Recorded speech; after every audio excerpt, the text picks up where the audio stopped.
लोग पढ़ेंगे वो है भारत के पठारी भाग। इससे पहले हमने भारत की क्या पढ़ा, स्थिति और विस्तार को विस्तार से पढ़ लिया था कि भारत कहाँ स्थित है, किस गोलार्ध में है, कौन से अक्षांश से कौन से अक्षांश के बीच में है, कौन से देशांतर से कौन से देशांतर के बीच में है, कौन कौन से रेखाएं भारत से होकर गुजरती है, समय रेखा कहाँ है,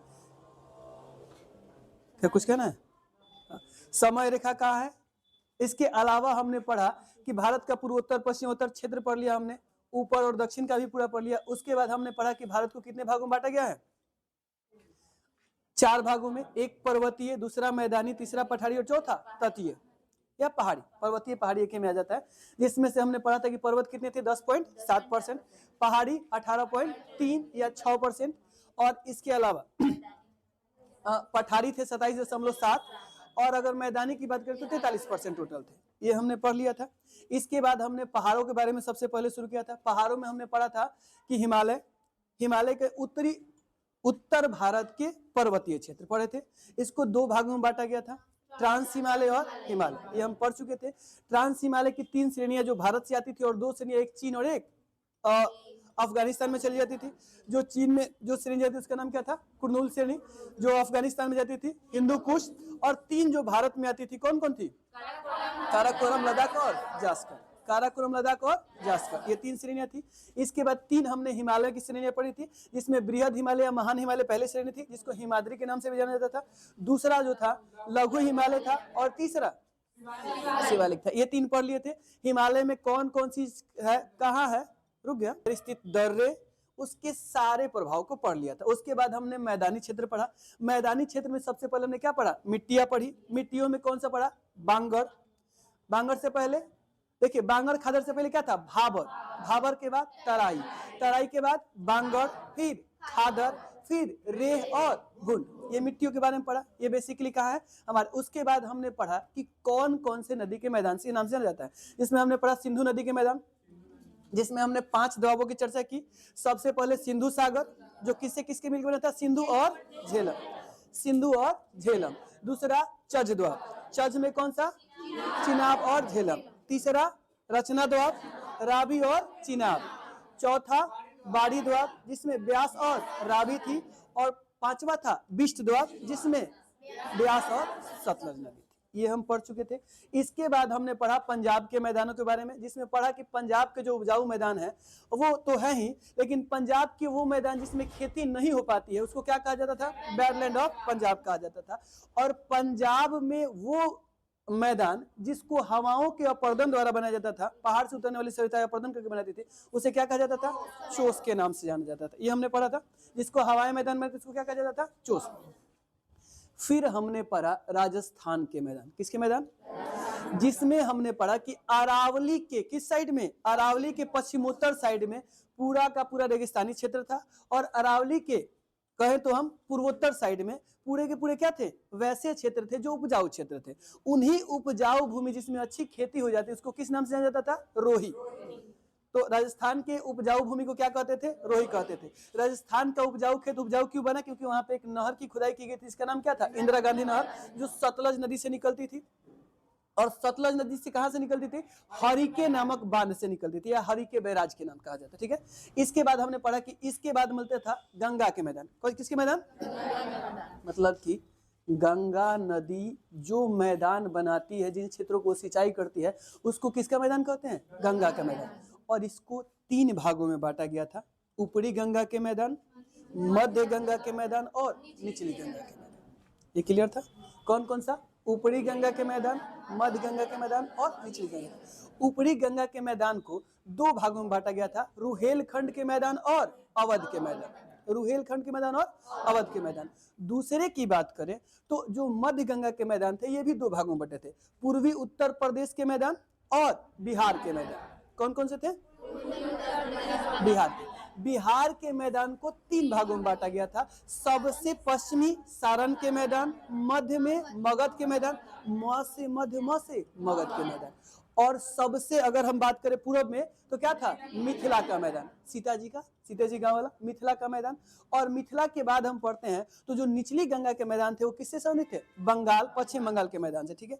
और फिर हमने इसके बाद पढ़ा कि जो अगला मैदान हमारे में पाया जाता है वो होता है ब्रह्मपुत्रा के मैदान। कौन सा मैदान, ब्रह्मपुत्रा के।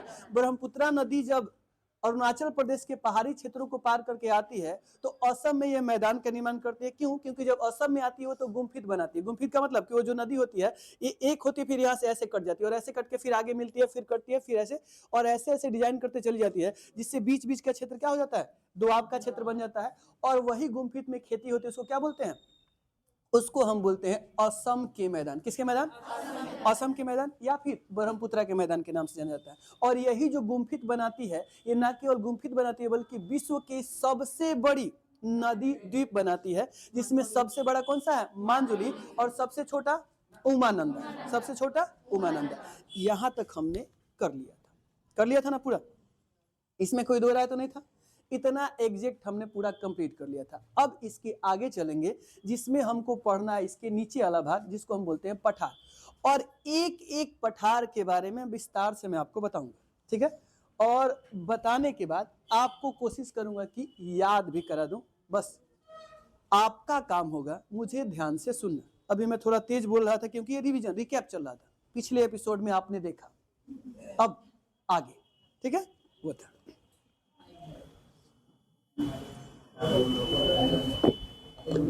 और सच कहूं तो थोड़ा सा ठंडा भी अंदर से लग रहा है, क्योंकि जैकेट धोआ गया है। हम सोचे कि इससे ठंडा चल जाएगा, लेकिन ये अंदर ठंडा आ रहा है और थोड़ा थोड़ा कपकपी हो रहा है। जो कपकपी आपको मेरी आवाज में सुनने को मिल रहा होगा, बट मैं कोशिश करता हूं कि उस कपकपी को थोड़ा कंट्रोल करूं और फिर बोलूं।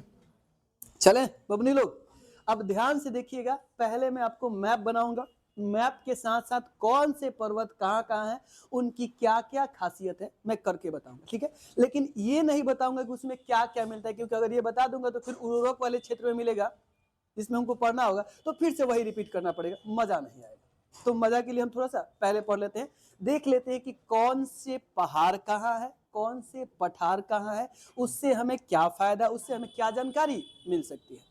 लेकिन आपका काम होगा कि मैं जब बताऊं तो आप ध्यान से उसको देखें, क्योंकि ये वाला जो पार्ट होता है लाइट वाला पार्ट होता है, इसमें चमकता ज्यादा है। तो मैं यहाँ बनाऊंगा ताकि उस वीडियो में भी आपको अच्छे से दिखाई दे, और कोशिश करूंगा कि काले से बनाऊं। वैसे एक लाल पेन भी अब कल परसों में सोचता हूँ कि लेके चलाऊं, क्योंकि लाल पेन क्या होता है कि वो उसका तरंग दैर्ध्य ज्यादा होता है, अतः वो प्रकाश में भी क्या होता है, दिखाई दे जाता है। तो कोशिश करेंगे हम लोग, पहले यहाँ आते हैं।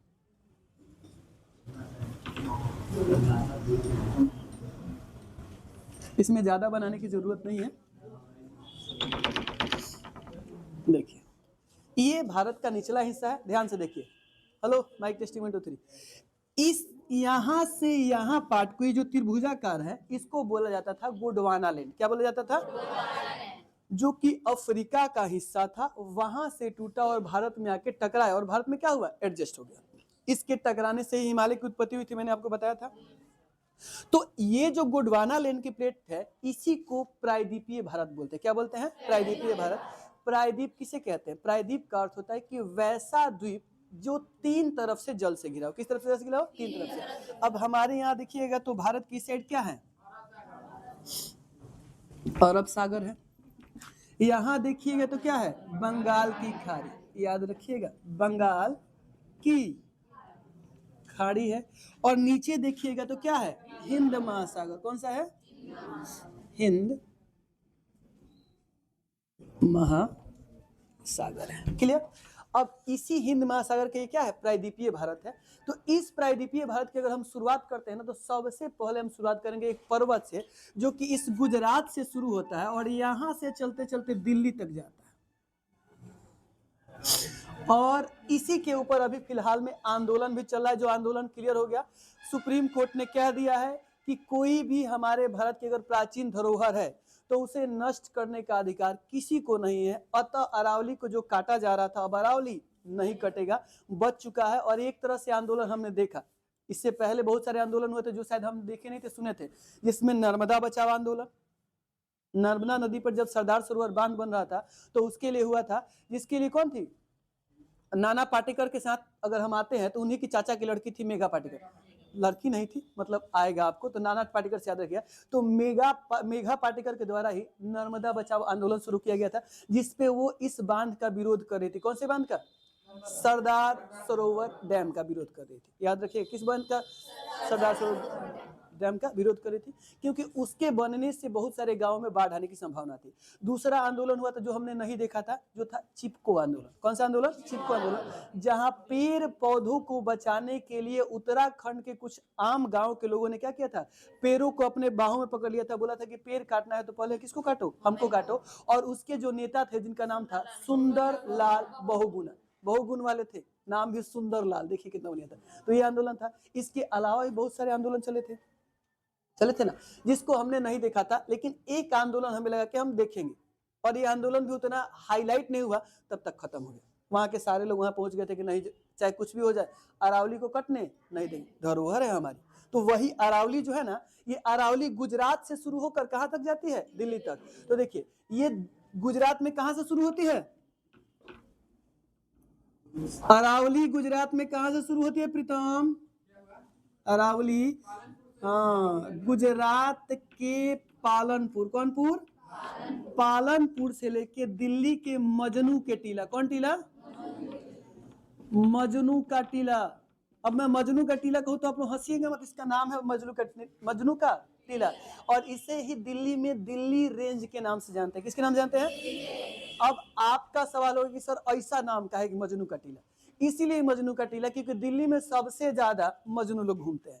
आज जब उनका दिल टूट जाता था तो इसी पहाड़ों पर के नीचे कूद के मर जाते थे। तो इतने जाके मजनू मरे थे वहां पे कि उस टीले का नाम ही रखना पड़ा मजनू का टीला।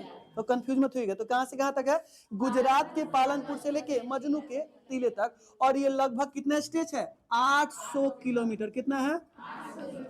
800 किलोमीटर लंबा है। कितना है? 800 किलोमीटर। और ये धीरे धीरे बीच में जाके क्या करता है? ऊंचा हो जाता है। और ये वही पर्वत है जिसके कारण थार मरुस्थल इधर नहीं बढ़ा। अगर ये हटा दिए जाए तो थार मरुस्थल धीरे धीरे रहते थे, जितने भारत के मैदानी क्षेत्र है, बिहार तक का भी, पश्चिम बंगाल तक का भी, सबको वापस क्या बना देगा? मरुस्थल बना देगा। लेकिन इसी की वजह से मरुस्थल से क्या है? बचा हुआ है। क्योंकि पर्वत, इस पर्वत को अगर आप ध्यान से देखिएगा, इसकी वीडियो अगर आ रहे होंगे तो देखिएगा, इधर पूरा उजरी बस्ती है और इधर पूरी हरियाली है। किसके कारण? इसके कारण।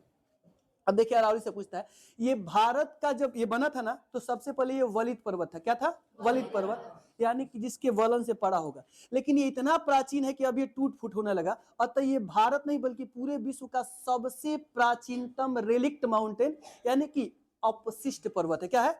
अवशिष्ट। अवशिष्ट बोलते हैं जो टूट फूट के जा रहा है। तो ये अवशिष्ट पर्वत हो गया है। पहले ये हिमालय से भी ज्यादा ऊंचा था, लेकिन टूटने के कारण धीरे धीरे क्या हो रहा है? समाप्त हो रहा है। अब इससे सवाल पूछता है, क्या है ये अवशिष्ट पर्वत? कहां से कहां तक फैला हुआ है? तो गुजरात से लेके दिल्ली तक। और अगर गुजरात से दिल्ली गया होगा तो बीच की राजधानी होगा ना, तो गुजरात, राजस्थान और दिल्ली, थोड़ा बहुत हरियाणा के आसपास भी आ जाता है, थोड़ा सा, ज्यादा नहीं। तो गुजरात, राजस्थान और दिल्ली, 3 राज्यों में फैला हुआ है। अब इससे सवाल पूछता है कि क्या है? विश्व का सबसे प्राचीन अवशिष्ट पर्वत। आपसे पूछेगा सवाल कि विश्व का सबसे प्राचीन अवशिष्ट पर्वत कौन है?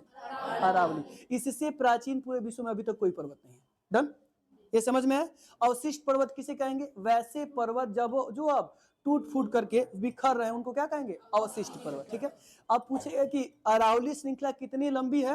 800 किलोमीटर। कितने किलोमीटर? 800 किलोमीटर। और इस अरावली की सबसे ऊंची चोटी का नाम है, सबसे ऊंची चोटी का नाम क्या है? गुरु शिखर। क्या नाम है? गुरु शिखर। याद रखिएगा, गुरु शिखर, जो कि किस पे है? वो है माउंट आबू पे। किस पे है? माउंट आबू पर है। याद रखिएगा, किस पे स्थित है ये? माउंट आबू पर। ये याद रहेगा। तो अब पूछेगा कि अरावली की सबसे ऊंची पर्वत कौन सा है? तो माउंट आबू। और सबसे ऊंची चोटी गुरु शिखर। सबसे ऊंची हाईएस्ट पीक कौन सा है? गुरु शिखर। और सबसे ऊंचा माउंटेन माउंट आबू। याद रहेगा। अब यही याद कीजिए कि इसी माउंट आबू पर विमल शाह द्वारा बनवाया गया दिलवारा का जैन मंदिर है, जिसके बारे में बहुत बार पूछता है कि दिलवारा का जैन मंदिर किस पहाड़ पर्वत पे है? तो माउंट आबू पर। और इसको किसने बनाया था? तो विमल शाह ने। किसने बनाया था? विमल शाह ने। याद रहेगा। और यहीं पे इसी माउंट आबू पर एक झील है, क्या है इस माउंट आबू पे? याद रखिएगा, इंपॉर्टेंट है, ये एकमात्र झील है और इसी झील के पास एकमात्र मंदिर है जो विश्व में केवल एक ही देवता का मंदिर है, उसके बाद उनका कहीं मंदिर नहीं है। ये ब्रह्मा जी का एकमात्र यहीं पे एक मंदिर है। कहाँ पे? माउंट आबू पे। और इसके बाद ब्रह्मा जी का कहीं मंदिर बना ही नहीं। कारण क्या था ना, क्योंकि ब्रह्मा जी ने एक कीर्ति स्थापित की, कहा जाता है कि सरस्वती को बनाया और बनाने के बाद में उनकी चाह हुई कि उन्हीं से विवाह करे। इसी कारण से क्या हुआ ना कि आज तक हमने ब्रह्मा को पूजा ही नहीं माना। डिस्ट्रॉयर क्या होता है? जीओडी, जनरेटर, ऑपरेटर और डिस्ट्रॉयर। जनरेटर कहे जाते थे ब्रह्मा, ऑपरेटर विष्णु और डिस्ट्रॉयर मेरे आराध्य महादेव। इनको डिस्ट्रॉयर कहा जाता है, जब ज्यादा अधिक की जगह पूरा विनाश करके खत्म कर देते हैं। तो ये सिचुएशन था। तो ब्रह्मा जी का एकमात्र मंदिर जो है कहाँ है? पुष्कर में है। और यहीं पे पुष्कर झील भी पाया जाता है। कौन सा झील पाया जाता है? पुष्कर झील। तो पूछेगा पुष्कर झील किस पर्वत पर? माउंट आबू पर। क्लियर? और पुष्कर झील के पास कौन सा मंदिर है? पुष्कर मंदिर है। किसका? किस देवता का मंदिर है? ब्रह्मा का एकमात्र मंदिर है भारत में। पूरे भारत में ब्रह्मा का एकमात्र मंदिर। ऐसे छोटा मोटा कोई बनाना चाहते कोई इन्हीं के पास भी है। इन्हीं कह रहा हूँ, इधर जाइएगा, वो कौन सा जगह है? सगड्डी के आसपास, अंदर जाएगा सगड्डी के पास है, तो वहां एक मंदिर है। लेकिन ब्रह्मा जी का विश्व में सबसे विख्यात मंदिर कहाँ है? वही पुष्कर में। एक समझ में है? तो अब मैं आपसे इससे सवाल पूछता हूँ, अरावली श्रृंखला कितनी लंबी है? 800 मीटर। इसकी हाइट 100 से 200 मीटर है, लगभग 300 मीटर। ठीक है। माउंट, सबसे ऊंचा पर्वत कौन सा है? माउंट आबू। और सबसे ऊंची पर्वत चोटी कौन सी? अरावली की। विश्व का सबसे बड़ा अवशिष्ट पर्वत अरावली है। ये समझ में है? अरावली कितने राज्यों में फैला है? 3। कौन कौन? गुजरात, राजस्थान और दिल्ली। और गुजरात में जहाँ शुरू होता है वो क्या है? पालनपुर। और जहाँ खत्म होता है, इसी से निकलती है बनास नदी। कौन सी नदी? बनास। और एक और नदी है, क्या नाम है उसका? हाँ, लूनी। बनास और लूनी दोनों किससे निकलती है? अरावली से ही निकलती है। यहाँ तक डन। अब जैसे ही अरावली कंप्लीट करते हैं, अरावली के नीचे थोड़ा से आते हैं, वो एकदम आराम से लाइन से चलेंगे। इसको मिटा दूं। जैसे अरावली के नीचे आते हैं तो यहाँ पे एक पठार है। यहाँ पे क्या है? एक पठार है। यहाँ पे क्या है? एक पठार है। इसका नाम है मालवा का पठार। किसका नाम है? मालवा का पठार। ये जो है बेसाल्ट और लावा चट्टानों द्वारा निर्मित है। किससे निर्मित है? बेसाल्ट और लावा चट्टानों द्वारा निर्मित है। ये जो मालवा का पठार है, ये भी लगभग 2 राज्यों में जाता है। किस किस में? थोड़ा सा गुजरात में भी आता है। तो गुजरात, मध्य प्रदेश और राजस्थान, इन 3 राज्यों में। किस किस में? गुजरात, मध्य प्रदेश और राजस्थान। ठीक है। ये जो मालवा का पठार है, इसको पेरीप्लेन बोलते हैं। क्या बोलते हैं? पेरीप्लेन का मतलब हिंदी, हाँ, पेरीप्लेन को हिंदी में क्या बोलते हैं? संप्राय मैदान। क्या बोलते हैं? संप्राय मैदान। क्योंकि ये पहले पठार ऐसा कुछ ऊंचा था। कैसा था? कुछ इस प्रकार का ऊंचा था, ऐसा था।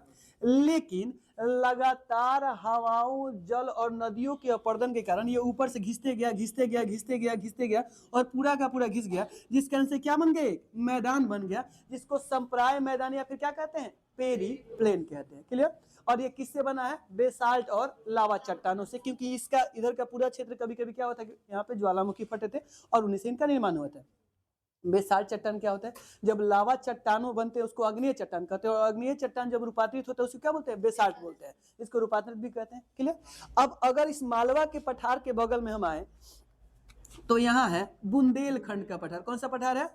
बुंदेलखंड का। इसका नाम है बुंदेलखंड का पठार। बबुआ एकदम आराम से सुनिएगा लो, मैं जो बात बोल रहा हूँ, वरना जैसे दिमाग में जाएगा वैसे ही दिमाग से चल जाएगा। अभी आपके सामने कोनो कॉपी कलम नहीं ना देख रहा हूं मैं, आगे कुछ नहीं रखा है, तो ये कहाँ है? यहाँ है। तो अगर मेरे यहाँ आ सकता है तो आपका दिमाग हमसे बहुत ज्यादा खाली है। एकदम बोलूंगा। पहला र से राजस्थान, दूसरा म से मध्य प्रदेश, तीसरा ग से, तो ग म रा, चाहे राम ग, जैसे आप याद कीजिए। राजस्थान, मध्य प्रदेश और गुजरात, मालवा का पठार, इन 3 क्षेत्रों में। अगर मैं बात करूं बुंदेलखंड के पठार का, तो बुंदेलखंड मध्य प्रदेश, राजस्थान और उत्तर प्रदेश के क्षेत्रों में। कौन सा? मध्य प्रदेश, राजस्थान और उत्तर प्रदेश के क्षेत्र में। ये बुंदेलखंड का जो पठार है ना, इसमें सबसे ज्यादा जिसकी कमी होती है, किसकी? पानी की कमी होती है। और ये बेसाल्ट चट्टानों द्वारा निर्मित है। किससे निर्मित है? बेसाल्ट चट्टानों के। ये पानी द्वारा, इसमें पानी की कमी होती है। और एक और चीज याद रखिएगा कि एक नदी जो चंबल निकलती है इस मालवा के पठार से, यहीं पे एक छोटा सा पर्वत है, यहां से निकलती है, तो ये क्या करती है कि बुंदेलखंड के बीच में महाखंड बनाती है। क्या बनाती है? महाखंड, जिसको रिवेंस कहा जाता है। क्या कहा जाता है? रिवेंस। और इसको कहते हैं चंबल की घाटी। क्या कहते हैं? चंबल की घाटी। और ये वही घाटी है जहां पर पहले बड़का बड़का डकैत रहते थे। डकैत जानते हैं? चंबल के डकैत सुने हैं ना? तो ये जो चंबल नदी इसी बुंदेलखंड के पहाड़ को इतना काट दिए, बीहड़ बना दी थी। चंबल का बीहड़ कहा जाता था, बीहड़ को रिवेंस कहा जाता है। और साथ में कोई ये पूरा का पूरा क्षेत्र बीच में काट के घाटी बना दी थी। पुलिस प्रशासन की औकात नहीं थी कि इसमें चल जाए। और इतने बड़े बड़े डकैत कि आज भी उन डकैतों को कहा गया, सरकार ने जाके उनसे मिले और उनको डकैती से छुड़वा दी। इसी में एक डकैत थी जिसका नाम था फूलन देवी। इसकी कहानी सुनने योग्य है। कहा जाता है कि इस फूलन देवी को कुछ लोगों ने रेप किया था और रेप कर दिया, और रेप करके उसको मरा हुआ सोच के चले गए। बाद में ये फूलन देवी उठती है और कहा जाता है कि जाकर डकैत बन जाती है। और डकैत बने तो उनको तो गोली मारा ही मारा, बल्कि उस गांव में जितने वहां पे ठाकुर थे सबको गोली मार दी। ठाकुर मतलब हजामत बनाने वाले नहीं, हजामत बनाने वालों को नाई कहा जाता है, ठाकुर नहीं कहा जाता है। राजपूत थे वहां के, तो बाकियों को भी मार दिया। और बाकियों के मारने के चक्कर में क्या हुआ कि एक व्यक्ति जिसका पिता दोषी नहीं था, नाम क्या था उसका? शेर सिंह राणा। उसका पिता दोषी नहीं था, लेकिन उसको भी मार दिया गया। बचपन में वो छोटा बच्चा देख रहा कि मेरे पिता को क्यों मारा गया। और ये फूलन देवी इतनी बड़ी डकैत हो गई कि अब ये गांव में घूम घूम के खोज खोज के ठाकुरों को गोली मारने लगे। बदला था चुका लिया, जहां मिले वहीं मारेंगे। परशुराम जी की तरह क्षत्रिय सर्वनाश करेंगे तब तक राम जी भेटा गए, वैसा सिचुएशन। तो अब ये मारने लगी। सरकार इससे इतना उब गई कि सरकार ने इसके आगे नतमस्तक आगे, आप छोड़ दीजिए, आपके ऊपर कोई भी धारा नहीं लगेगी, आपको फ्री छोड़ दिया जाएगा। अब ये फूलन देवी डकैती छोड़ती है। डकैती छोड़ने के बाद सीधे राजनीति में आती है। और ना केवल राजनीति में, इसके ऊपर पूरी फिल्म बनी हुई है। राजनीति में आने के बाद ये यूपी की मुख्यमंत्री बन गए।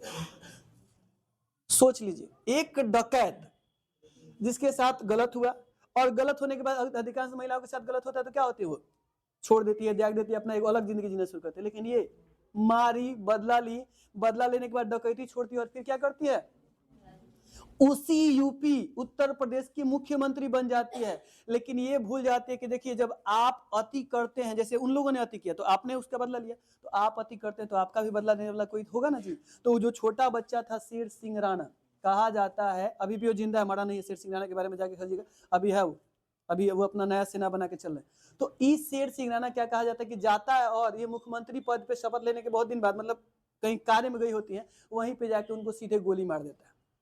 डायलॉग सुने गाना, मारे सिक्सर के 6 गोली छाती मेरे, वैसा इतना गोली मारा था कि उसके बाद वो बची नहीं, मर गई। और मरने के बाद शेर सिंह राणा को उठा के जेल में डाल दिया गया, तिहाड़ जेल में। और तिहाड़ जेल में जब वो डाला गया वहां पे, तो उसी तिहाड़ जेल में अफगानिस्तान का एक कैदी भी बंद था। और उस कैदी से बात करते हुए उनको पता चला कि पृथ्वीराज चौहान 1192 तराइन के युद्ध सुने हैं, जहां वो हार गए थे। उस तराइन के युद्ध में हारने के बाद उनको वहां जेल में ले जाया गया था। और कहा जाता है कि गौरी को मारने के बाद उन्होंने अपनी आत्महत्या कर ली थी, वो और चंद्रवर दाई दोनों ने।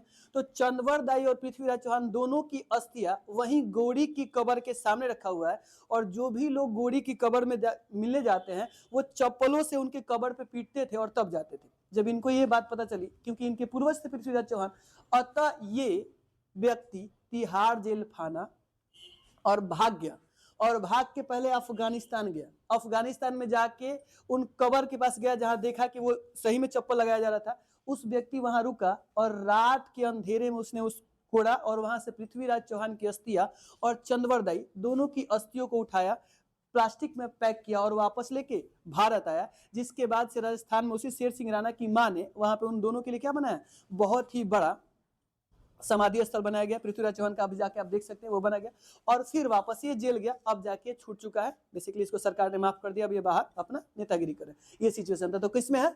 ये बुंदेलखंड के पठार में। ये क्या किसकी कमी होती है यहाँ पे? पानी की। और इसी में कौन सा नदी खंड बनाती है? चंबल नदी खंड बनाती है। बुंदेलखंड कितने राज्यों में है? यूपी एमपी और राजस्थान, इन 3 राज्यों में यूपी एमपी राजस्थान हो गया। अब देखिए जैसे इस बुंदेलखंड के बाद आते हैं तो यहाँ के बाद आता है बाघेलखंड का पठार। कौन सा पठार? बाघेलखंड का। इसका नाम क्या है? बुंदेलखंड के बाद बाघेलखंड का पठार। इससे ज्यादा जानकारी नहीं, इससे बस केवल आपको जानना है कि कौन कहाँ है, क्योंकि दे देगा कि लाइन से सजाई कौन उसके उत्तर कौन उसके उत्तर। ठीक है, तो ये जो बाघेलखंड का पठार है ये उत्तर प्रदेश और मध्य प्रदेश में फैला हुआ है। कहाँ फैला है? उत्तर प्रदेश और मध्य प्रदेश। इसके ठीक आगे आएंगे तो यहाँ पे एक छोटी सी पहाड़ी है। कौन सी है? छोटी सी पहाड़ी, इसका नाम है पारसनाथ की पहाड़ी। कौन सी पहाड़ी? पारसनाथ की पहाड़ी। ये पारसनाथ वही है जिनको पार्श्वनाथ कहा जाता है। जैन धर्म के 23वें गुरु, उन्होंने इसी पर्वत पे तपस्या की थी, जिस कारण से इस पूरे पर्वत को क्या बोला जाता है? पारसनाथ की पहाड़ी। याद रखिएगा। और ये छोटा नागपुर पहाड़ी का ये क्या है? छोटा सा भाग है, टुकड़ा है। छोटा नागपुर पहाड़ी का ये क्या है? छोटा सा टूटा हुआ भाग है। यहाँ तक समझ में आ रहा है? तो ऐसा काहे देख रहा है? हम कौन सा आपका खेत कोड़ लिए हैं? टेंशन में नहीं, तो इसे ध्यान से देखना है केवल। आता इसे चेहरा पर चरनिया मुस्काई लिखिएगा। चरनिया नहीं तो अठनिया भी रख सकते हैं, मैं मना नहीं करूंगा, लेकिन हेगा मत देखिए हमको लगे जा का हो गया। ठीक है, आई अब क्लियर? आगे चले, ध्यान से देखिए बबुआ, इजी बता रहा हूं, क्योंकि आप लोग आंख ऐसे करके देख रहे हैं, लग रहा है क्या मैंने आपका गेहूं चुरा लिया। मैं चोर नहीं हूं, भले मेरा जन्म अमावस को हुआ है। ठीक है, क्या ध्यान से देखिए बबुआ। ओए बातचीत वापस आइए। तो ये जो पारसनाथ की पहाड़ी और ये बाघेलखंड की पहाड़ी, इनसे एक क्वेश्चन पूछता है। इन्हीं के बीच से एक नदी है सोन नदी, जो अमरकंटक के पहाड़ी से निकलते हुए इन्हीं के बीच से क्या होती है? पटना में आके गंगा से मिल जाती है। तो ये बहुत बार पूछा हुआ सवाल है कि सोन नदी किन दो पहाड़ियों के बीच से गुजरती है? तो किन दो? बाघेलखंड और पारसनाथ की पहाड़ी। किससे किससे? बाघेलखंड और पारसनाथ की पहाड़ी। और पारसनाथ की पहाड़ी किन किन राज्यों में स्थित है? तो ये यूपी और मध्य प्रदेश में है। कहाँ है? यूपी और मध्य प्रदेश में। यहां तक समझने में किसी को तनिको सा झंझट चाराना भी हो ही तो बताइल छे।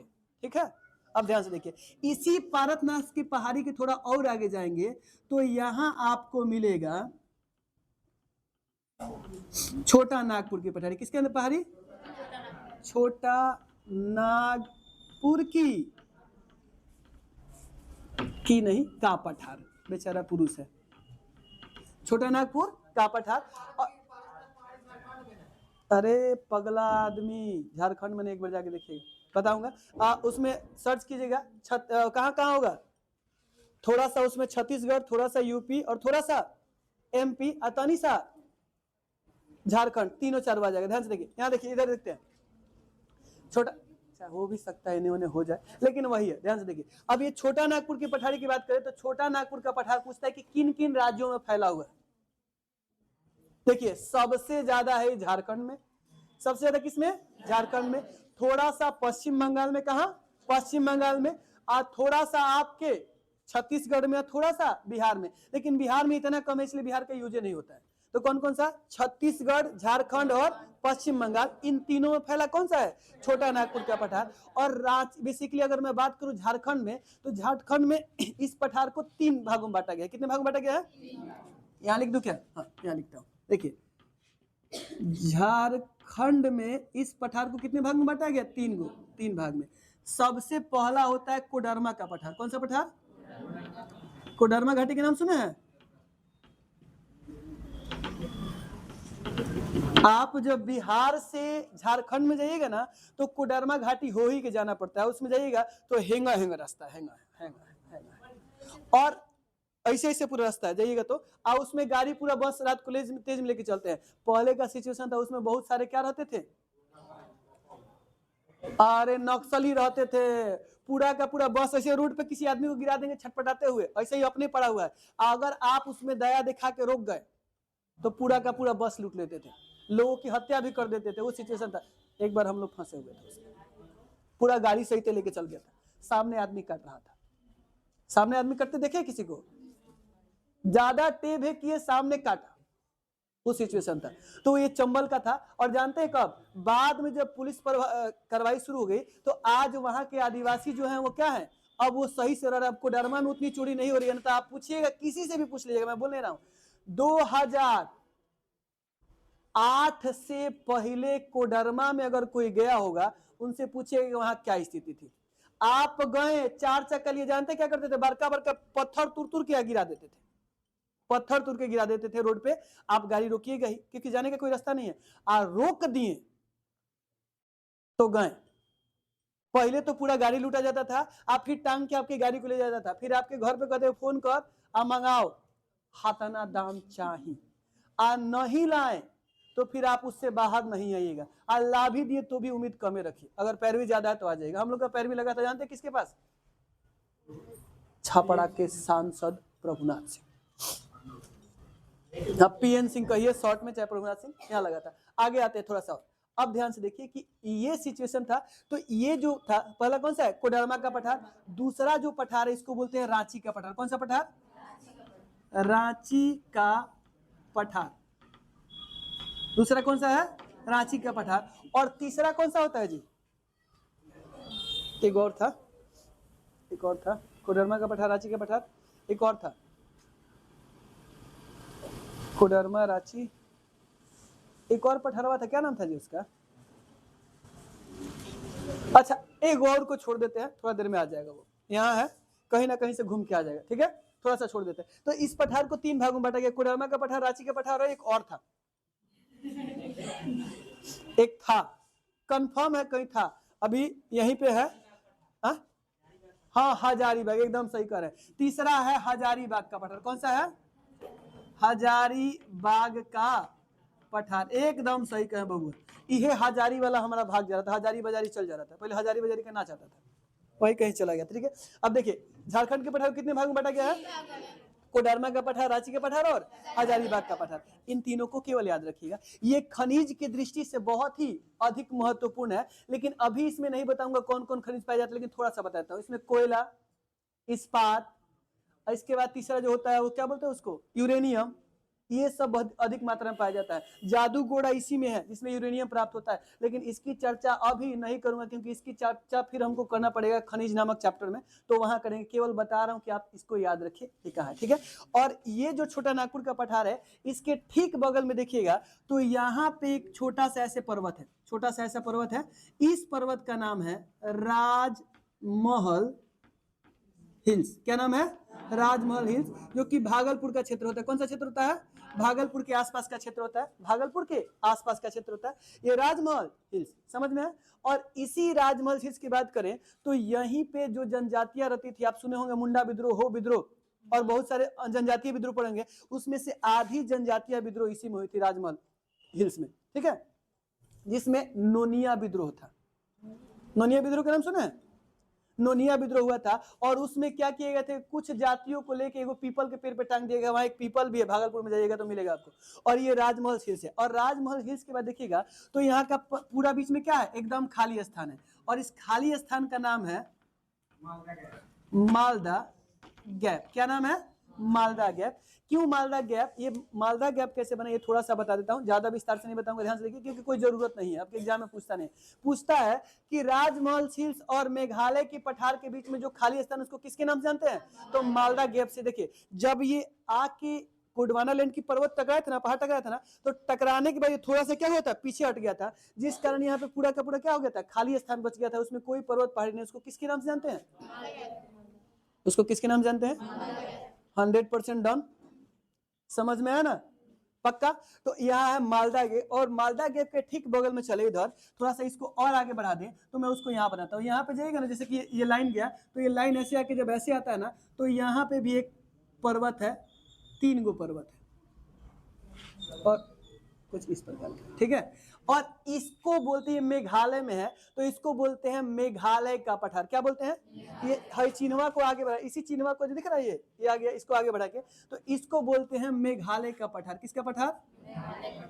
मेघालय का पठार। और इसी का अन्य नाम है कार्बी एंगलोंग का पठार। किसका नाम है? कार्बी एंगलोंग का पठार। इसको पूर्वी पर्वत क्षेत्रों में पाया जाता है। इसको उत्तर पूर्वीय पर्वतीय क्षेत्र माना जाता है।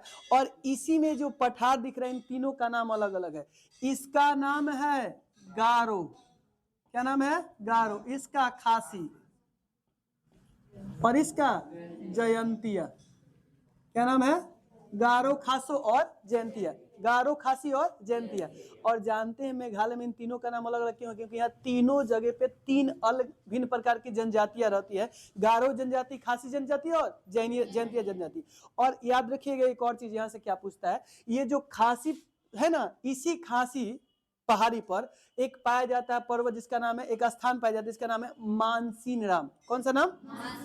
और ये मानसीन राम के बारे में जान लीजिए कि विश्व की सबसे अधिक वर्षा कहाँ होती है? इसी मानसीन राम में। भारत की नहीं कह रहा हूं, ध्यान से सुनिए, विश्व की सबसे अधिक वर्षा। और सबसे कम वर्षा, भारत की सबसे कम वर्षा, भारत की भी सबसे अधिक होगी। अब भारत की सबसे कम वर्षा पूछ ली, क्योंकि अधिक तो बता दिया, अब कम नहीं बताऊंगा तो क्या होगा? कहिएगा मास्टरवा को पता नहीं था, है ना ऐसा? तो कम बताता हूं, भारत में सबसे कम वर्षा होती है लेह में, और सबसे अधिक वर्षा मानसीन राम में। और मानसीन राम कौन सी पहाड़ी पे स्थित है? खासी पहाड़ी। अब अगर आप में से किसी के दिमाग में ये सवाल हुआ कि क्यों सर होती है यहाँ, तो मैं आपको बता दूंगा। सोचो, खाइए तो क्रिया बता देता हूँ। चलिए बता देता हूँ। देखिए ये इधर है बंगाल की खाड़ी। क्या है? बंगाल की खाड़ी। तो देखिए दो तरह की मानसून हमारे भारत में आती है। एक होता है दक्षिण पश्चिमी मानसून, मानसून में पढ़ेंगे तो फिर मैं इसको बताऊंगा, यहाँ पे बताता हूँ। तो एक होती है दक्षिण पश्चिमी मानसून, जो हिंद महासागर से निकलते हुए ऐसे दक्षिण से होते हुए पश्चिम होते ऐसे आ जाती है। और एक जो मानसून बनता है बंगाल की खाड़ी से, ये सीधे ऐसे आती है। तो जैसे आती है ना, तो बीच में पड़ जाता है बांग्लादेश। क्या पड़ जाता है? और बांग्लादेश की एक खासियत है, बांग्लादेश को जानते हैं कि कौन सा देश, किसके नाम से जानते हैं? बांग्लादेश नदियों और बाढ़ों का देश है। किसका देश है? क्योंकि यहाँ बहुत सारी नदियां और हमेशा बाढ़े रहता है। और याद रखिए बांग्लादेश में एको गो ऊंचा पर्वत नहीं है, एको को नहीं है। अतः जो यहाँ से मानसून जब जाता है ना, तो बांग्लादेश में कोई पर्वत ऊंचा है नहीं कि रोके, तो रोकता नहीं। तो सारे के सारे मानसून जाके किसमें टकराते हैं? इन्हीं पर्वतों पर टकराते हैं। और टकराने के बाद सबसे ज्यादा वर्षा यही करते हैं। इसीलिए कहाँ होता है सबसे अधिक वर्षा? खासी पहाड़ी पर, क्योंकि ये सब थोड़ा ऊंची है। और यहीं पे कौन से स्थान पर? मानसून नाम। ये क्लियर हुआ? पक्का ना? इसमें किसी को कोई तकलीफ दुख नहीं ना है? देखिए ज्यादा विस्तार से कहिएगा तो और विस्तार से जा सकता हूं, लेकिन इससे ज्यादा विस्तार से आपकी यूपीएससी में क्वेश्चन नहीं पूछेगा। तो यहाँ क्या बताऊं?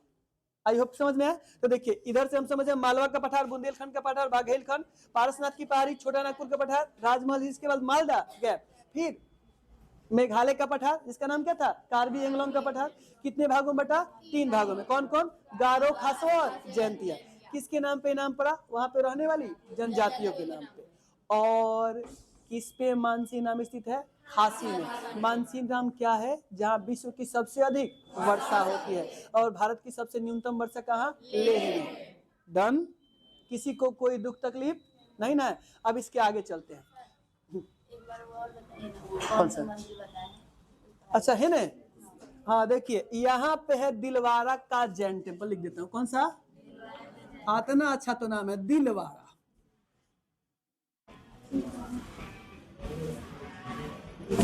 टेम्पल या हिंदी में क्या कहेंगे? मंदिर।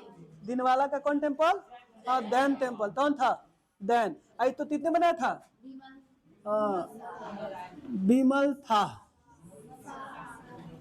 सा चाहे राय कुछ कहिए लो, कोनो दिक्कत नहीं। इनको कोनो जाति का बना दीजिए, हमको कोनो से मतलब नहीं। विमल शाह याद रखना है आपको।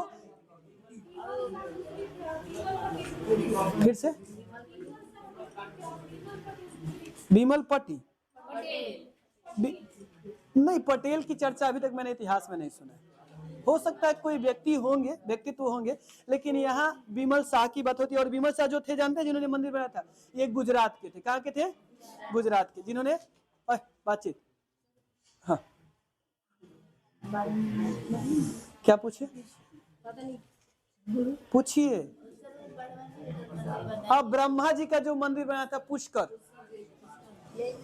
आप बबुनी ओकरा हम इतना बार बताई देंगे ना कि आप सोचिए कहाँ पहुंच गए। हम रिवीजन ज्यादा करते इस सब में। देखिए यहाँ तक क्लियर हो गया, क्योंकि ये यहाँ है।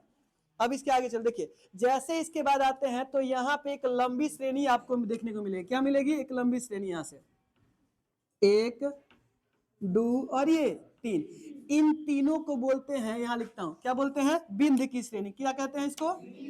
हाँ बिंद की श्रेणी। ये बिंद की श्रेणी है जिसमें 3 पर्वत श्रेणियां पाई जाती है। इसका नाम है बिंद, क्या नाम है? बिंद। इसका भांडेर, क्या नाम है?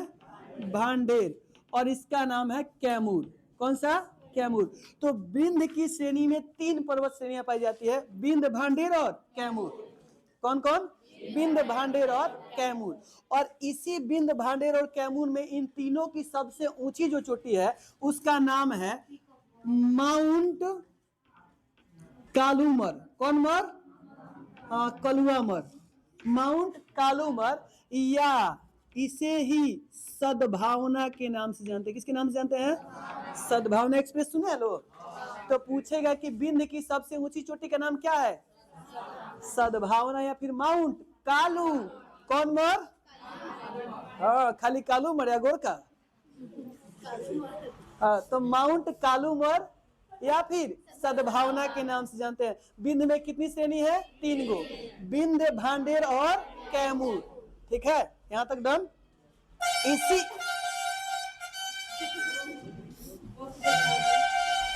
यो चुट्टा को बर्दाश्त नहीं हो रहा। क्या सुंदर से हम अच्छा से वीडियो बना रहे हैं ना। अभी देखिए दोनों ठीक है, हाँ दोनों ठीक है। तब तक इलो हॉर्न बजाने लगा। अब बीच में हॉर्न का साउंड आएगा तो मेरा आवाज आएगा। देखिए फिर हॉर्न बजे, मतलब कैसे काट देंगे? कैची से एडिट में काटा जा सकता है। आगे देखिए बबुआ, आज जितना उसमें बकवास में डाला होगा सबको काट ही देता हूं, तभी वीडियो छोटा होता है। आगे चलें, थोड़ा सा आगे आते हैं, ध्यान से देखिए। ठीक बिंद के, भांडेर, कैमूर के नीचे आते हैं तो बिंद के श्रेणी के ठीक नीचे आता है सतपुरा की श्रेणी। कौन सी श्रेणी? और ये भी 3 पहाड़ियों से बना है। ये भी किससे बना है? 3 पहाड़ियों से। इन तीनों को क्या बोलते हैं? इन तीनों को सम्मिलित रूप से बोलते हैं सतपुरा की श्रेणी। सतपुरा की श्रेणी याद रखिएगा बबुआ लोग, काहे की बहुत इंपॉर्टेंट है। बात बुझाइल छे? हाँ, तो सतपुरा की श्रेणी के 3 श्रेणी, इसको बोलते हैं सतपुरा। क्या बोलते हैं? सतपुरा। इसको बोलते हैं महादेव पहाड़ी। कौन सी पहाड़ी? महादेव। याद करना है या नहीं?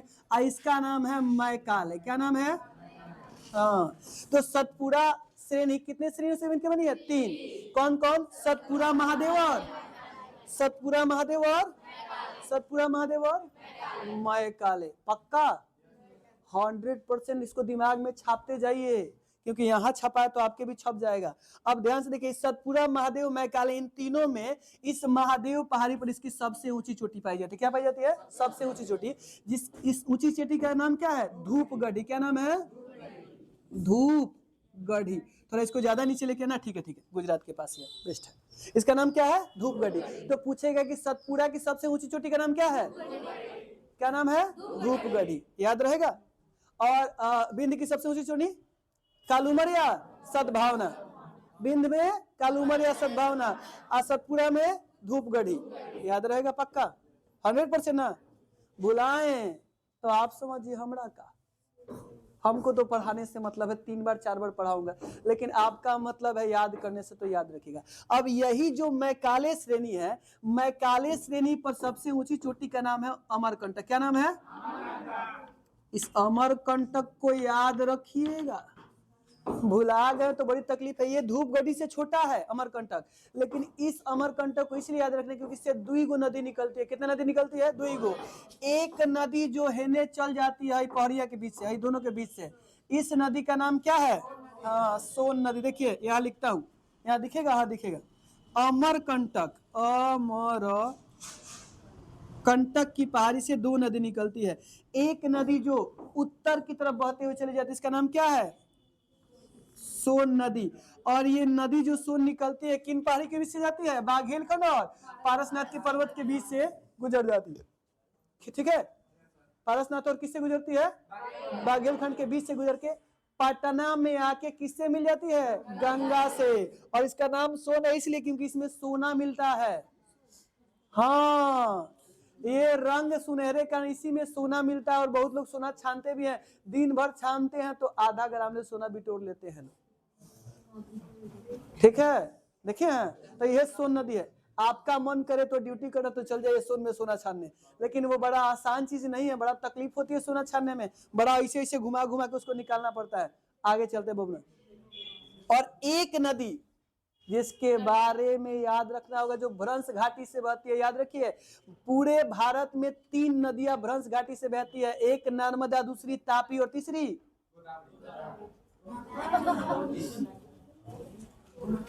फिर से याद कीजिए, जगह बताता हूँ। छोटा नागपुर की पठारी से निकलती है और जाके किसमें मिल जाती है, वो जो पश्चिम बंगाल की कौन सी नदी है, हुगली में मिल जाती है, दामोदर नदी। कौन सी नदी? तो 3 नदियां भ्रंश घाटी में बहती है, नर्मदा, तापी और दामोदर। याद रखिएगा। तो इसी श्रेणी से निकलती है नर्मदा नदी, जो बिंद और सतपुरा के बीच से, कहां से, ये बिंद श्रेणी और ये सतपुरा श्रेणी के बीच से भ्रंश घाटी से बहते हुए आती है और अपना जल कहाँ गिराती है, खंभात की खाड़ी में। कहाँ गिराती है? खंभात की खाड़ी में। और ये ज्वार नद मुख बनाती है। क्या बनाती है? सारी नदियां डेल्टा बनाती है, लेकिन ये सब नदियां क्या बनाती है? ज्वार नद मुख। अब इसको भी डिलीट कर देता हूं, क्योंकि नदी में फिर पढ़ाना, लेकिन फिर भी क्लियर कर। देखिए, डेल्टा का मतलब जो नदियां अपने साथ अवशिष्ट लेके जाती है, मतलब कि माटी उटी सॉइल लेके जाती है और एक जगह जहां गिरा देती है, तो उससे जो मैदान बनता है उसको क्या बोलते हैं? डेल्टा। क्योंकि लास्ट में धीरे धीरे उसका स्पीड क्या होता है? स्लो। तो अपने साथ जो मिट्टी ले जाती है, छोड़ देती है, क्या किसका निर्माण करती है? डेल्टा का।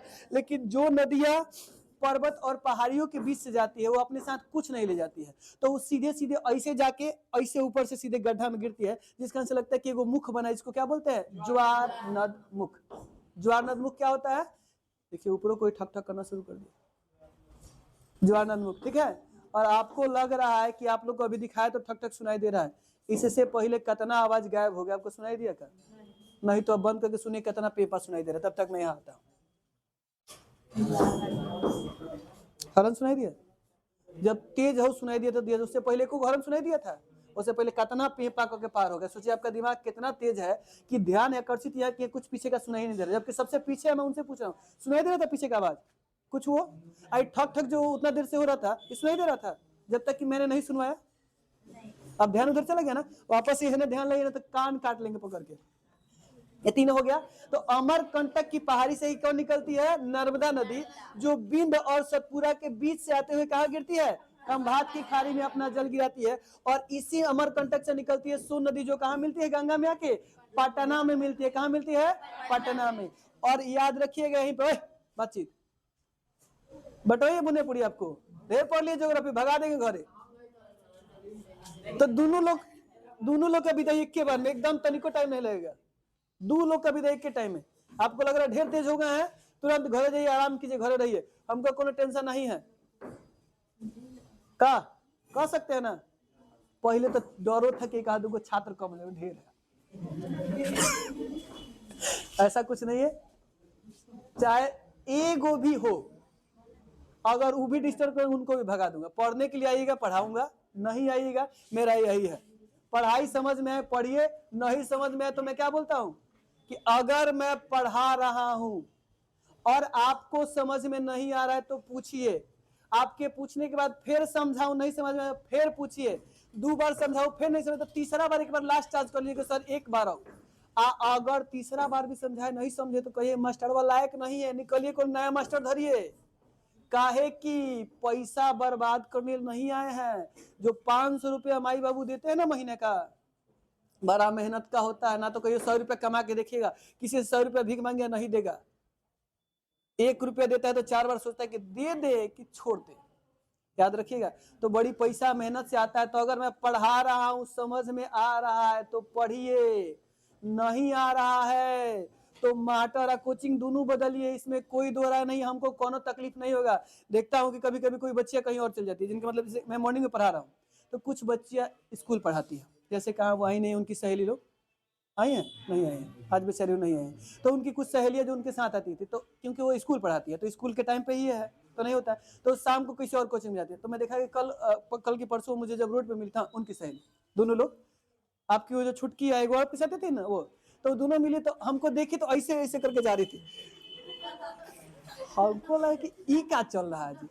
हम कभी भी आपको नहीं टोकेंगे। सोच लीजिए कि अभी इनके साथ आने वाले, राहुल के साथ आने वाले, क्या नाम था, पिंटू, जाते थे, मतलब किसी कोचिंग में जाते थे, तो रोड से जाते थे 50 बार दिखे होंगे, मैं बोलता भी नहीं। अगर ऐसा हो कि मैं रोकूंगा, काहे हमारे कोचिंग छोड़, नहीं, ऐसा कभी मैं नहीं करूंगा। आपको स्वतंत्र है, इसीलिए मैं एक बार परमानेंट आपको पैसा नहीं लगाता। मैं चाहता ना तो आपको फंसा सकता था, एक के बार कैश लेता कि दे दीजिए 5500 आइए, आज तब पढ़ाओ चाहे ना पढ़ाओ, अब जाइए कहा पैसा तो दे दी है, तो फंसाने वाला नहीं है। आओ फंसो इंस्टीट्यूशन नहीं खोला कि एक आदमी को लगाइए आओ 3 आदमी रखेगा तो आपका पैसा बढ़ेगा, नहीं, आप स्वतंत्र हैं, पढ़ा रहा हूं, अच्छा लगे पढ़िए और नहीं लगे तो साचो कह रहा हूं भाग के नया कोचिंग पकड़िएगा जहां आपको पढ़ाई समझ में आए।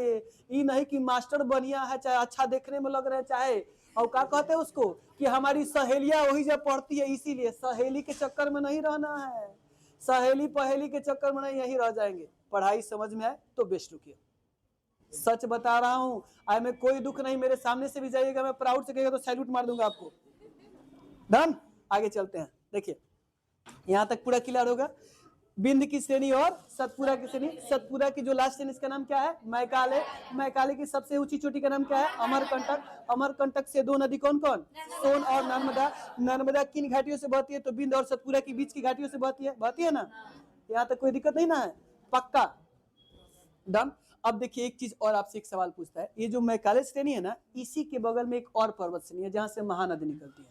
ये जो मैकाले की श्रेणी है, मैकाले की श्रेणी में एक श्रेणी तो अमरकंटक हो गया ना, इसी पे एक और पर्वत है और इस पर्वत का नाम है सिहवा पहाड़ी। कौन पहाड़ी, याद रखिएगा, पूछता है सिहवा पहाड़ी। और इसी सिहवा पहाड़ी से, क्योंकि मैकाले की श्रेणी से ही निकल रही है, भी सिहवा पहाड़ी भी क्या है, मैकाले पे ही है। इसी सिहवा पहाड़ी से निकलती है एक नदी जिसका नाम है महानदी। क्या नाम है, महानदी, जो उत्तर प्रदेश ओडिशा से होके जाती है। और इसी महानदी पर क्या है, हीराकुंड बांध है। तो पूछ रहे क्या ये कहाँ निकलती है, तो ये भी मैकाले की कौन सी नहीं है, सिहवा पहाड़ी से निकलती है। कौन नदी, महानदी। याद रखिए, अभी एक खत्म नहीं हुआ क्योंकि नदी पढ़ाऊंगा आपको, और नदी तो इतना विस्तार से पढ़ा दूंगा ना कि कहिए कहाँ होगा। जब गंगा बनाता हूँ तो पूरा का पूरा ही बोट छेक लेता है गंगा, यहाँ से चला शुरू हुआ गंगोत्री से लेकर और पश्चिम बंगाल तक, जहां तक ब्रह्मपुत्रा में ना मिल जाए तब तक ये पूरा, उसमें इतनी छोटी छोटी नदियां बना हुआ कि आप कहेंगे सॉरी का हो गया जाल बिंदिया, लेकिन एक ही को नदी को याद करा दूंगा, ये मेरा काम है, ठीक है। I hope done. अब देखिए यहाँ जब सतपुरा और कर लिए, बिंद कर लिए, तो सतपुरा और बिंद के बाद यहाँ पे एक छोटी सी और श्रेणी होती है। यहाँ पे छोटी सी क्या होती है, एक और श्रेणी होती है, और इस श्रेणी का नाम है, मिटा दूं इसके लिखता हूं, इसका नाम है अजंता की पहाड़ी। क्या नाम है, अजंता की पहाड़ी। अजंता की, अजंता अलोरा नाम सुने हैं, अजंता की गुफाएं चित्र, शैल चित्रों के लिए फेमस है, तो यही अजंता की पहाड़ी। और देखिए ई सतपुरा श्रेणी और अजंता श्रेणी के बीच से एक नदी आती है, नदी इतनी सा ब्लू बनाता हूँ सुंदर दिखाई देगा, इसके बीच से एक नदी आती है, इस ये भी अपना जल कहाँ गिराती है, खंभात की खाड़ी में, इसका नाम है ताप्ती नदी। कौन सी नदी, कहीं कहीं कहीं कहीं इसका नाम होता है तापी। क्या नाम होता है, तापी, या कहीं कहीं क्या लिखा है, ताप्ती। तो अगर तापी या ताप्ती कुछ हो तो टेंशन लेने का बात नहीं। पूछता है कि ताप्ती नदी किन दो श्रेणियों के बीच से बहती है, तो सतपुरा और अजंता की पहाड़ी। किससे, सतपुरा और अजंता। और नर्मदा किसके किससे, बिंद और सतपुरा की श्रेणी से बहती है। यहाँ तक डन। आई अजंता की पहाड़ी कहाँ, महाराष्ट्र में है, अजंता औरंगाबाद में है, अजंता अलोरा का। यहीं पे एक मंदिर भी है, कैलाश मंदिर। यहाँ पे कौन सा मंदिर है, कैलाश मंदिर। और उस मंदिर की खासियत जानते हैं क्या है, उस मंदिर को बनाया नहीं गया है, उस मंदिर को एक बड़े से पहाड़ को काट काट के डिजाइन दिया गया। जैसे कि ऐसे हम क्या बनाते हैं कि पहले स्ट्रक्चर पता है, वैसे ईंटा रख रख के बनाते हैं, नहीं, एक बड़ा सा पहाड़ था और उसी को छेनी हथौड़ी से काट काट के उसमें बड़े बड़े हाथी बनाए गए हैं। और इतने बड़े हाथी, इसीलिए उसको हाथी गुफा भी कहा जाता है, ठीक है। मतलब क्या कहा जाता है, एलिफेंटा, एलिफेंटा गुफा कहा जाता है, क्योंकि एलिफेंट ज्यादा होने के कारण। और वहां पे जाइएगा, भगवान शिव का बहुत बड़ा मंदिर है। और ना केवल मंदिर बल्कि उन पहाड़ों की जो दीवारें बनाई गई है, उन पूरे दीवारों पर महाभारत और रामायण की कहानी लिखी हुई है। और ये आश्चर्यजनक घटना है, क्योंकि इतनी बड़ी वास्तुकला विश्व में कोई देश नहीं बनाया है। पर्वतों को काट के और उसके अंदर मंदिर बना देना, गर्भगृह में शिवलिंग उसी में से बना देना, अलग से शिवलिंग नहीं ले जाकर रखा गया है, उसी पर्वत को काट के शिवलिंग बना दिया गया। इतना सुंदर है, आप चाहें तो जाके घूम सकते हैं। महाराष्ट्र के औरंगाबाद में, कहाँ है, और सवाल पूछता है कैलाश मंदिर कहाँ स्थित है, महाराष्ट्र के औरंगाबाद में। और कौन सा गुफा है, एलिफेंटा, एलिफेंटा में। एलिफेंटा का के नाम से भी जाने, तो क्योंकि उसका नाम एलिफेंटा जानते किसने रखा था, पुर्तगालियों ने रखा था। जब उन्होंने आए थे एलिफेंट देखे तो एलिफेंट के नाम पे एलिफेंटा रख दिए थे, ठीक है। तो अजंता अलोरा की गुफा में क्या है, कैलाश मंदिर। कहाँ है, महाराष्ट्र के औरंगाबाद में। औरंगाबाद बिहार में भी है, याद रखिएगा। अब देखिए आगे चलते हैं, जल्दी जल्दी करता हूं। अब इसके बाद आइएगा, तो इसको मिटा दूं ना, तो यहां पे एक है पठार, इसको बोलते हैं महाराष्ट्र का पठार। कौन सा पठार? महाराष्ट्र का पठार, या इसी का एक अन्य नाम क्या है? लावा का पठार। ये लावा का पठार इसलिए कहा जाता है क्योंकि कभी यहाँ पे क्या हुआ था, ज्वालामुखी फटा था, और इसी कारण से ये महाराष्ट्र का पठार पूरा फैला हुआ है, और ये पूरा क्या है? काला है, और इसीलिए यहाँ पे काली मिट्टी की अधिकता पाई जाती है। तो ये जो, क्योंकि देखिए जब ज्वालामुखी फटेगा तो फैलेगा, तो फैलेगा, जब टूटता फूटता तो क्या हो, मिट्टी में परिवर्तित होगा, तो यहाँ काली मिट्टी पाई जाती है। और ये महाराष्ट्र का पठार कहाँ कहाँ फैला हुआ है? तो गुजरात, मध्य प्रदेश और महाराष्ट्र, 3 जगह फैला हुआ है। और इस महाराष्ट्र के पठार के बारे में जानिए तो यहाँ पे 3 फसलें बहुत ज्यादा होती है। एक कपास की, दूसरी मूंगफली की फसलें ज्यादा होती है, क्योंकि ये महाराष्ट्र का पठार, लावा का पठार। इसके ठीक नीचे आइएगा तो यहाँ आपको मिलेगा कर्नाटक का पठार। कौन सा पठार? हाँ, कर्नाटक का पठार, जिसको मैसूर के पठार के नाम से भी जानते हैं। याद रखिए, किसके नाम जानते हैं? मैसूर के पठार के नाम से भी जानते हैं। याद रहेगा ना। और देखिए जो मैसूर का पठार है, कर्नाटक का पठार है, जहां से ये पठार है, पठार के बाद यहाँ पे क्या है? एक पर्वत श्रृंखला है। कौन सी श्रृंखला है? पर्वत श्रृंखला, जो आपको क्या कहते हैं? सह्याद्री की तरफ जाते हैं। तो देखिए ये पठार जहां खत्म होता है और जहां से ये तटीय भाग शुरू होता है, इनके बीच के क्षेत्र को कभी पूछ देता है कि क्या कहा जाता है। तो पठार जहां समाप्त होते हैं और जहां से तट शुरू होते हैं, इनके बीच के क्षेत्र को मलनाड कहते हैं। क्या बोलते हैं? मलनाड के नाम से जानते हैं। और ये देखिए कर्नाटक के पठार और ये इधर जो सतपुड़ा की श्रेणी है, इन्हीं के बीच में एक पहाड़ी पाई जाती है जिसको बाबा बुदन की पहाड़ी कहते हैं। किसकी कहते हैं? जो लोह अयस्क के लिए फेमस है। तथा इसी बाबा बुदन की पहाड़ी पर क्या है? कुर्ग नामक स्थान है, जो किसके लिए फेमस है? कॉफी के लिए। और कौन सी कॉफी?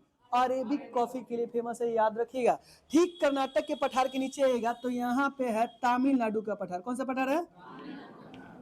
याद रखिएगा, तमिलनाडु का पठार। और नाम से ही संयुक्त होता है, किस राज्य में होगा? तमिलनाडु में। कोई दिक्कत? इसके बाद यहाँ पे आएंगे तो यहाँ पे है तेलंगाना का पठार। कौन सा पठार? तेलंगाना का पठार। और तेलंगाना के पठार के बारे में जानिए कि ये 2 राज्यों में फैला हुआ, आंध्र प्रदेश और तेलंगाना। और इसके बाद यहाँ पे आएगा तो यहाँ एक पठार है ऐसा, जो 3 राज्यों में है, छत्तीसगढ़, ओडिशा और आंध्र प्रदेश में फैला हुआ है। इसका नाम है दंडकारण्य का पठार। कौन सा? दंडकारण्य का पठार। ये वही दंडकारण्य क्षेत्र है जहां पे रहती थी राक्षसी जिसको राम ने मारा था, तारका। तारका का नाम सुने हैं? इसी में रहती थी दंडकारण्य में तारका। हाउए, जिसको फिल्म के लिए बड़का होकर हा हा हा करने लगती थी, वही वाली, इसी पे रहती थी। और ये दंडकारण्य के पठार के बारे में जान लीजिए, ये आज भी नक्सलियों के लिए फेमस है। किसके लिए फेमस है? नक्सलियों के लिए। अब हमारे सीआरपीएफ ने लगभग नक्सली खत्म कर दिया, लेकिन ये उसी के लिए फेमस है। आज जितना साउथ मूवी देखिएगा ना, उसमें जो गांजा का व्यापार होता है, शीलावती गांजा, शीलावती का नाम सुने हैं लोग? नहीं सुने तो जान लीजिए, गांजा की सबसे टॉप किस्म की वैरायटी का नाम है शीलावती। सबसे महंगा मिलता है, और ऐसा गांजा है शीलावती कि अगर आप एक बार मार लीजिएगा, कौन और दुनिया में चल जाइएगा। इसका मतलब खोजने मत चल जाइएगा, क्योंकि खोजने गए, आदत एक बार लग गई तो जिंदगी खत्म। आजकल के नयका बच्चा सबके बीच में एक आम बात हो गया है का गांजा। जब से दारू बंद हुआ, नीतीश ने दारू बंद किया बिहार को सुधारने के लिए, लेकिन बिहार सुधरा नहीं और ज्यादा बिगड़ गया। और देखिए वो तो गीला नशा था, शराब क्या था? गीला नशा था, वो उतना नुकसानदायक नहीं था। लेकिन उसके बाद जो लोगों ने नशा करना शुरू किया, जिसको सूखा नशा कहते हैं, ये सबसे ज्यादा नुकसानदायक है। सूखा नशा, इससे फेफड़ा खा जाएगा आपका, पता भी नहीं चलेगा। कुछ दिन के बाद गांजा लेते रहते आपका दम फूलने लगेगा। दम फूलने के बाद आप देखिएगा बलगम की शिकायत होने लगी। बलगम समझते हैं? खखार, इसको म्यूकस बोलते हैं। म्यूकस की शिकायत होगी, फिर गर्दन धीरे धीरे अब जाम होने लगेगा, और उसके बाद आपको पकड़ेगा वो बीमारी जिसको देख के पत्नी खुश रहती है, आपसे झगड़ा नहीं करती है, टीबी। टीबी का बीमारी, ट्यूबरक्लोसिस। और धीरे धीरे आपका क्या होगा कि ये एल्वियोली फट जाएगा, और फिर आप भी निपट जाएंगे। फिर हम लोग का तो अच्छा ही है, बुनियापुरी जिलेबी। और साथ साथ में बच्चों ने नया एक शुरू किया है ड्रग्स, जिसमें एस्माइक हमारे यहाँ बिहार में अब फेमस हो गया है। हती हती बच्चों को देखिए वो भी ले रहे हैं। और गांजा तो आप पूछिए मत, मैं तो देखा था एक जगह, नाम नहीं लूंगा, अक्सर नाम ले लेता हूँ मैं सिचुएशन। छोटा बच्चा आया और खरीद के ले गया, मैं उसको देख रहा था तो मैंने डांट दिया, केकरा खातिर ले लिया, कहता कि उन्हें पापा मंगी लहन। और जब मैं नाहर पे जाके देख रहा हूँ तो वही सब कुछ कागज वगज लिया था, उसमें लपेटा, उसे काट काट के लपेट के 3 गो हती हती था। मुझे लगता है कि एज उनका 12-13 साल होगा। आज शुरू हो गए, बोले तो पापा खातिर होते, कहते तू क्या हो, हमारा बाप हो जो हमसे पूछे। फिर सोचा कि बात उसने सही कहा, मैं उसका बाप थोड़ी हो जो उससे पूछने जाऊंगा। और ये हो रहा है। और जान लीजिए अभी 12-13 साल के बच्चे गांजे के पीछे डूब गए हैं। और जानते हैं उसको बिगाड़ने वाले कौन है? उसको बिगाड़ने वाले हम जैसे एज वाले बर भैयन। पहले का जो जमाना था ना, वहां जब बड़े खड़े हो जाते थे ना, छोटे लोग जाकर अगर बगल में खड़े तो थापड़ से मार के भगा देते थे। इन्हें देखते थे किसका भतीजा है, तोरा बुझात नहीं कि बरसब के बीच में ना आवे के। आजकल बड़का सब छोटका को लेके जा रहा, करे कि एक टान मारना। और एक बार उसको आदत हो गई, वो घर से पैसा चुरा चुरा के आके करता है। और यही गंजेरी और स्माइकर को जब घर से पैसा नहीं मिलता है तो ये किसी के द्वार से साइकिल चुराते हैं, किसी के द्वार से लोहा टीना चुराते हैं, किसी किसी के मंदिर से सोना चुरा लेते हैं, साथ साथ में मंदिर का वो दान पेटी भी गायब कर देते हैं। जो अभी हुआ है थावे मंदिर का। और थावे का छोड़ दीजिए, हमारे शंकर भगवान के मंदिर का 2 दान पेटी उठा लिया लोग। हाँ, शंकर भगवान का मंदिर है, वहां से भी 2 दान पेटी उठा लिया लोग। तीसरा अभी ताला मार के रखा हुआ है, मेरे अपने गांव में है। तो ये दान पेटियां चोरी करते हैं और आपके द्वार पे मोबाइल चोरी कर लेंगे। आपको लगे कि तो अच्छा लड़का आया, लेकिन ये गांजे की लत ने उनको आदत दिया। अब 20 रुपए का पुड़िया मिलता है, 20 से 30 रुपए का। पूरा खैरा उसके लिए फेमस है। मैं खैरा में हूँ इसीलिए बात कर रहा हूँ।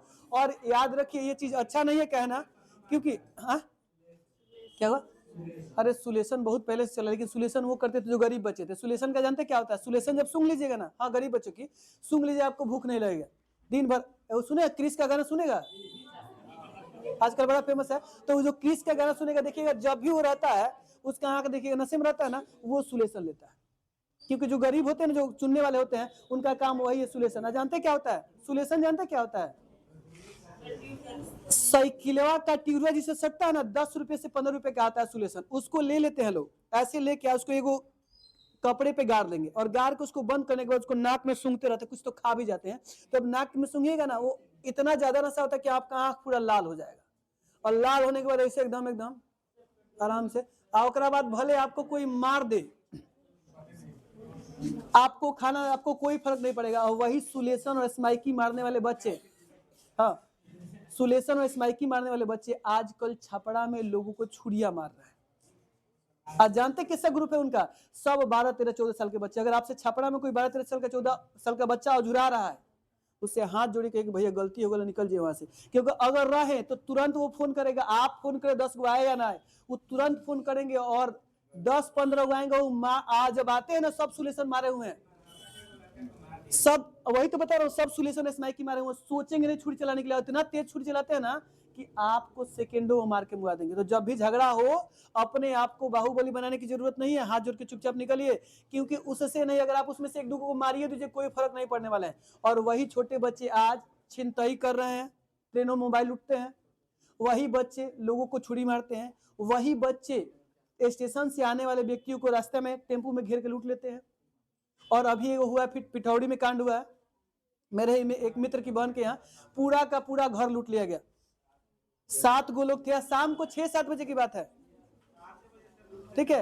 अंदर घुसा लो, पूरे घर को बंधक बनाया। घर में उसमें 10 गो आर्मी में है लो। कल मुझे पता चला उस घर में 10 गो आर्मी में था। पूरा एक एक सामान लूट के लेके चल गया सब। जानते हैं क्यों? क्योंकि घर उनका थोड़ा सा एक और में था, अभी हाल फिलहाल में। और शायद थे जब ये चर्चा चल रही थी, आप लोग थे ना, हाँ, लूट के लेके चला गया। तो ये सिचुएशन है। आई होप ये पूरा समझ में आ गया होगा, आ गया ना? चलिए इतना ही रहने देते हैं। वीडियो बंद कर दीजिए बउआ। देखिए हो रहा है कि रुक गया, टच करके देखिए हो रहा है कि रुक गया। बंद कीजिए उसको, अपने बंद हो गया।